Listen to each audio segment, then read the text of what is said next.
शंखनाद में आपका स्वागत है। कहते हैं ना कि सच कड़वा होता है, उसे पचा पाना, स्वीकार कर पाना बड़ा ही मुश्किल होता है। आम आदमी पार्टी के साथ भी आज यही स्थिति बनी हुई है।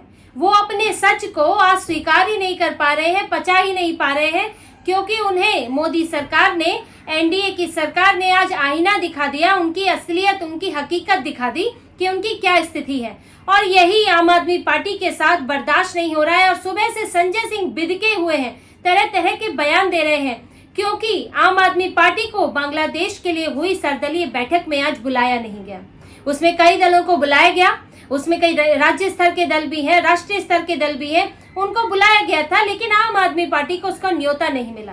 तो संजय सिंह कह रहे हैं कि राष्ट्रीय सुरक्षा के मसले पर एक राष्ट्रीय स्तर की पार्टी को ना बुलाना अगंभीरता दिखाता है, ओछी हरकत दिखाता है। राष्ट्रीय सुरक्षा इस हिसाब से नहीं चलेगी कि पीएम मोदी किसी पार्टी से खुश है या नहीं। इसमें आम आदमी पार्टी को बुलाया जाना चाहिए था। उन्होंने राष्ट्रीय सुरक्षा और गंभीरता जैसी बड़ी बड़ी बातें कही, और उस राष्ट्रीय सुरक्षा को लेकर उनका ये मानना है कि आम आदमी पार्टी को तो बैठक में जरूर ही होना चाहिए था, वरना तो पूरा विश्वास नहीं बन पाएगा। जनता के बीच में आप विश्वास में जनता को कैसे लेंगे अपने फैसलों के लिए, जब सभी विपक्षी पार्टियां उसमें नहीं होंगी। ये राष्ट्रीय सुरक्षा की बात कर रहे थे संजय सिंह, लेकिन संजय सिंह सुबह, उससे पहले उन्होंने जो एक बात कही, तब वो राष्ट्रीय सुरक्षा को भूल गए थे। इनको ये लगता है कि राष्ट्रीय सुरक्षा का ध्यान रखना सिर्फ बीजेपी का काम है। आम आदमी पार्टी और इनके जो नेता हैं, उनको इसकी कोई जिम्मेदारी नहीं है, क्योंकि संजय सिंह ने ऐसा शर्मनाक बयान दिया था कि उसके बाद उनको पार्टी में अगर बीजेपी बुला लेती तो राष्ट्रीय सुरक्षा के लिए खतरा हो जाता। संजय सिंह एक सांसद हैं, और उन्होंने सुबह क्या बयान दिया कि जो तानाशाही करेगा उसे देश से भागना पड़ेगा। ये बयान उन्होंने शेख हसीना को लेकर दिया, बांग्लादेश की पूर्व प्रधानमंत्री जिन्होंने अभी इस्तीफा दिया है। उन्होंने कहा तो उसको ध्यान में रखकर, लेकिन उनका इशारा पीएम मोदी की तरफ था कि जो तानाशाही करेगा उसे देश से भागना पड़ेगा। ये यानी कि आपने ये मान लिया, इस बयान से ये लगता है आपने ये मान लिया कि शेख हसीना ने बांग्लादेश में तानाशाही की थी। आप शेख हसीना को तानाशाह मान रहे हैं, जबकि भारत सरकार नहीं मान रही है। भारत सरकार शेख हसीना को एक इलेक्टेड लोगों का प्रतिनिधि मान रही है, जिन्हें चुनाव में चुना गया है, जो जीत कर आई है इलेक्टोरल सिस्टम के जरिए, वो उन्हें जनप्रतिनिधि मानती है। लेकिन आपने तानाशाह मान लिया है, आपने ये बयान दे दिया, और आपने ये भी मान लिया कि तानाशाह को देश से भागना पड़ेगा, और जो वहां सरकार आएगी वो तानाशाह नहीं होगी, वो तो डेमोक्रेसी होगी। लेकिन संजय सिंह, क्या आप ये भूल गए कि जैसे ही शेख हसीना को वहां से जाना पड़ा, उन्हें रिजाइन करना पड़ा, वैसे ही वहां पर सैन्य शासन हो गया। क्या सैन्य शासन लोकतंत्र है? क्या वहां पर अब सैन्य शासन के जरिए लोकतंत्र आएगा? और किसकी रिहाई हुई शेख हसीना के जाते ही? खालिदा जिया की। और कौन है खालिदा जिया? जियाउर रहमान की पत्नी, जियाउर रहमान, जिन्होंने फिर से सैन्य शासन तख्ता पलट किया था बांग्लादेश में, जहां डेमोक्रेसी को खत्म कर दिया गया और सैन्य शासन रहा। उस जियाउर रहमान की पत्नी है खालिदा जिया, और वो भी वही राजनीति करती आई है, बीएनपी उसी तरह की राजनीति करती आई है जैसे कि जियाउर रहमान ने की थी। क्या वो वहां पर लोकतंत्र लाएंगी? खालिदा जिया अभी प्रधानमंत्री तो नहीं बनी, लेकिन आप देखिए उनको जेल से रिहा करने का क्या मतलब है। बाद में केस होता, एक कार्रवाई होती, कोर्ट में केस चलता, रिहा होती, एक अलग आधार बनता। लेकिन जैसे ही शेख हसीना गई, जो खालिदा जिया है वो जेल से बाहर आ गई। ये सीधे सीधे कनेक्शन दिखाता है कि जो सत्ता है अब उन्हीं लोगों के पास जाएगी जिन लोगों ने वहां पर सैन्य शासन लागू किया था, तख्ता पलट किया था, लोकतंत्र की हत्या की थी। और आप उसे ये मान रहे हैं कि वहां पर अब लोकतंत्र स्थापित होगा।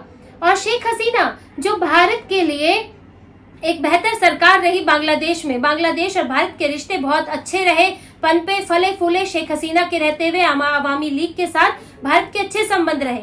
उन्होंने कभी भी अपने बॉर्डर को आतंकियों के ठिकाने में नहीं बदलने दिया। पाकिस्तान की तरह वहां पर आतंकियों के अड्डे नहीं बने, ट्रेनिंग सेंटर नहीं बने। जो घुसपैठ होती थी, लेकिन वो सिविलियंस की घुसपैठ थी, वहां पर आतंकी अड्डे नहीं खुले थे। ऐसा नहीं था कि वहां से कोई चल रहा है, वहां पे हिजबुल का संगठन चल रहा है, कोई अलकायदा का संगठन चल रहा है, ऐसा नहीं था।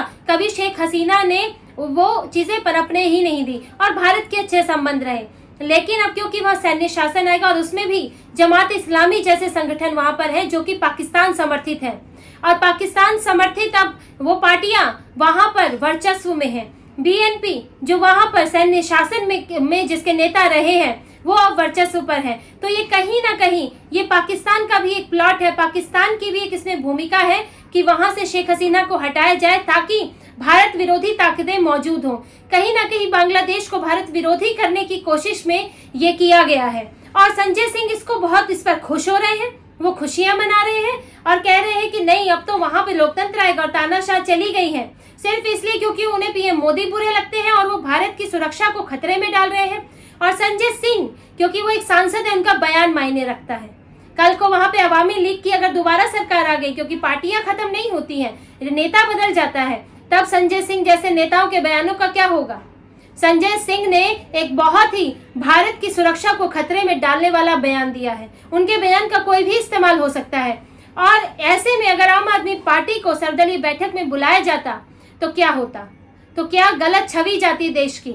और ये भी एक देखने वाली बात है कि किसी भी पार्टी ने ऐसा कोई बयान नहीं दिया। आज जो बैठक हुई सर्वदलीय, उसमें जो है विदेश मंत्री एस जयशंकर ने कई चीजें स्पष्ट रूप से बताई, कई सवालों के जवाब दिए, और जब सभी पार्टियों ने सरकार को पूरी तरह समर्थन दिया, बिना शर्त समर्थन दिया, इस मसले पर सरकार पर भरोसा जताया कि जो कदम उठाएगी सही उठाएगी। लेकिन किसी भी पार्टी के नेता ने ऐसा उलझलूल और घटिया बयान नहीं दिया जो संजय सिंह ने दिया। और इसीलिए संजय सिंह को उस पार्टी में, उस बैठक में क्यों बुलाया जाता, जब आप पहले ही मान चुके हैं कि बांग्लादेश में जो हुआ सही हुआ, आप भारत सरकार के स्टैंड से अलग स्टैंड रखते हैं, तो आपको क्यों बुलाया जाएगा। संजय सिंह पहले अपने इस बयान के लिए माफी मांगे, इस बयान को वापस लें, तब राष्ट्रीय सुरक्षा की बात करें। दूसरी बात इसमें यह भी ध्यान रखने वाली है कि सर्वदलीय बैठक में किन दलों को बुलाया गया। देखिए, इसमें कांग्रेस थी, Sapa, TMC, DMK, Rajad, Shivsena Uddhav Thackeray, NCP Sharad Pawar, TDP, इन सबको बुलाया गया था इसमें। और इसमें यह नहीं है कि सारी पार्टियां जो है भाजपा के एनडीए के अलायंस में है, इसमें टीडीपी और जदयू के अलावा तो कोई नहीं है। और यहाँ तक कि अगर पसंद नापसंदगी की बात आए तो कांग्रेस से ज्यादा सबसे बड़ा प्रतिद्वंदी बीजेपी का कौन है। और शिवसेना उद्धव ठाकरे जो बीजेपी से अलग होकर सरकार गिरा के दूसरे गठबंधन में चले गए, एनसीपी शरद पवार जो मराठा आंदोलन खड़ा कर करके बीजेपी के लिए वहां मुश्किल बने हुए हैं। तो कौन है यहाँ पे, कौन सा विपक्षी दल है जो बीजेपी के पक्ष में है। लेकिन फिर भी उनको बीजेपी ने बुलाया, उस बैठक में बुलाया गया, सर्वदलीय बैठक में उनकी बात सुनी गई, उन्हें समझाया गया। और ऐसा ही होता है, एक लोकतंत्र में ऐसा ही होता है कि आप विपक्षी दलों को भी बुलाते हैं, अपने सहयोगी दलों को भी बुलाते हैं और उन्हें ब्रीफिंग करते हैं। लेकिन वो दल कौन होंगे, उसमें कुछ बातों का ध्यान रखा जाता है। एक तो ये जो सभी पार्टियां बुलाई गई बहुत पुरानी पार्टियां हैं जिन्होंने भारत में कई दौर देखे हैं, चाहे इमरजेंसी का दौर हो, चाहे पाकिस्तान से युद्ध हो, चीन से युद्ध हो। ऐसी पार्टियां हैं जो एक लंबे समय से भारत में कई दौरों से गुजरी है, उनके कई स्टैंड रहे हैं। अगर हम डीएमके की ही बात करें तो श्रीलंका की अंतर्राष्ट्रीय राजनीति में उसका जो पक्ष रहता है, उसके इन्वॉल्वमेंट रहती है, वो मायने रखती है। तो अंतर्राष्ट्रीय मसलों पर यह भी ध्यान दिया जाता है कि कौन सी पार्टी कितने समय से भारत में है, उसकी क्या भूमिका रही है, उसका क्या स्टैंड रहा है और क्या किसी मामले में उसकी अहमियत है कि नहीं। जैसे कि अगर बांग्लादेश की बात करें तो टीएमसी को लूप में रखना, टीएमसी के साथ इन चीजों को शेयर करना ही जरूरी हो जाता है, क्योंकि वो सीधे बॉर्डर टच करता हुआ राज्य है, तो टीएमसी को तो बुलाया ही जाना था। इसके अलावा भारत में कई पार्टियां हैं, 6 जो है राष्ट्रीय स्तर की पार्टी है, राज्य स्तर की पार्टियां 60 करीब है, हजारों अनरिकॉग्नाइज्ड पार्टियां हैं। तो जो जिसका एक सांसद भी होगा, क्या सरकार उसको भी बुलाएगी। ऐसे तो आजाद समाज पार्टी वाले भी चंद्रशेखर आजाद आ जाएंगे और कहेंगे कि भाई हम भी तो एक सांसद है, हमें क्यों नहीं बुलाया।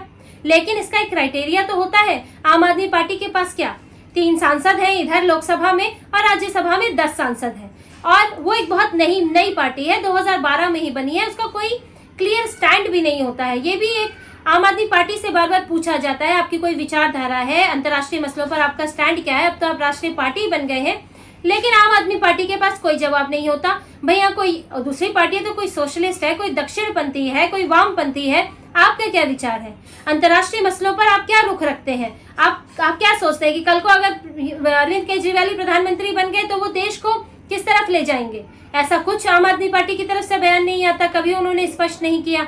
और आप एक बहुत नई पार्टी भी हैं, आपके सांसद भी बहुत कम संख्या में है, तो आपको क्यों बुलाया जाएगा? तो बहुत सारे फैक्टर ध्यान में रखे जाते हैं और आम आदमी पार्टी इस बात को नहीं समझती।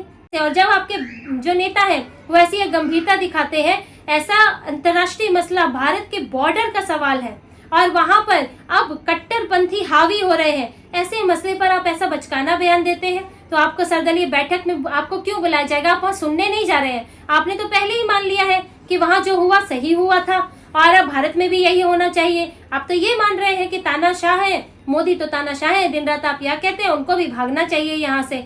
तो जब आप भारत बांग्लादेश में जब भारत कोई स्टैंड अभी क्लियर नहीं ले रहा है, वहां आप स्टैंड क्लियर ले चुके, अब भारत की सरकार के भी खिलाफ हैं, आप ये मान के चल रहे हैं भारत में तानाशाही है, तो फिर आपको सर्वदलीय बैठक में बुला के लोकतंत्र का सबूत क्यों दिया जाएगा?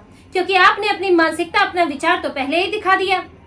और संजय सिंह ये बात भी भूल गए कि राज्य के स्तर पर वो कितना लोकतंत्र आम आदमी पार्टी निभाती है, कितनी डेमोक्रेसी के सबूत देती है।